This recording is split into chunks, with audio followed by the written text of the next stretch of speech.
You actually will see it in its long strands looking like big mats of algae. And it's when they're breaking down that that's a real problem, and they're releasing toxins into the water. People come here to fish, to canoe, to kayak, to hike and bike. But there's a problem that hits the river when the water heats up. Large mats of algae form, making it hard for people to enjoy time on the water. Algae, as you may know, it's everywhere, it's global, but the issue is when it blooms in great quantities, that becomes a problem for the river itself, for the life in the river, and for people trying to use the river in various ways. You might just see a few dots of it on the surface of the water, or you could see most of the river covered with it in the worst times. There are several types of algae. What we call nuisance algae is largely filamentous algae, which means filamentous, just like a filament, it grows in long, long strands. So it sort of clings a little bit to your leg, but it also is sort of soft, almost furry. And some of the algae can produce toxins that are harmful to both people and pets.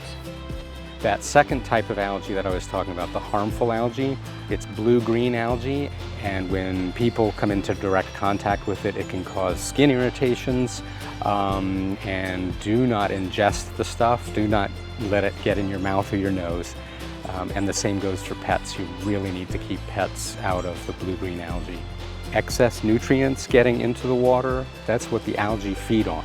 So when you're in the middle of summer and you get a combination of nutrients for the algae and those rising water temperatures, that's when you have a problem.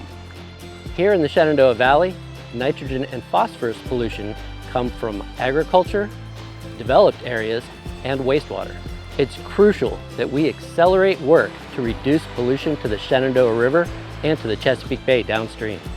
That includes practices like fencing cattle out of streams to keep the nutrients in the field and out of the water, as well as planting forested buffers along streams that filter pollution and nutrients from the streams. Homeowners can help by using fertilizers on lawns appropriately and sparingly.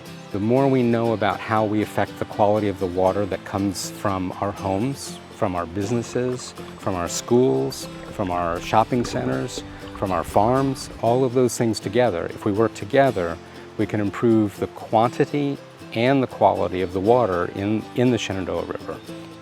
If we double down on this work today, we can leave a healthy Shenandoah River for future generations.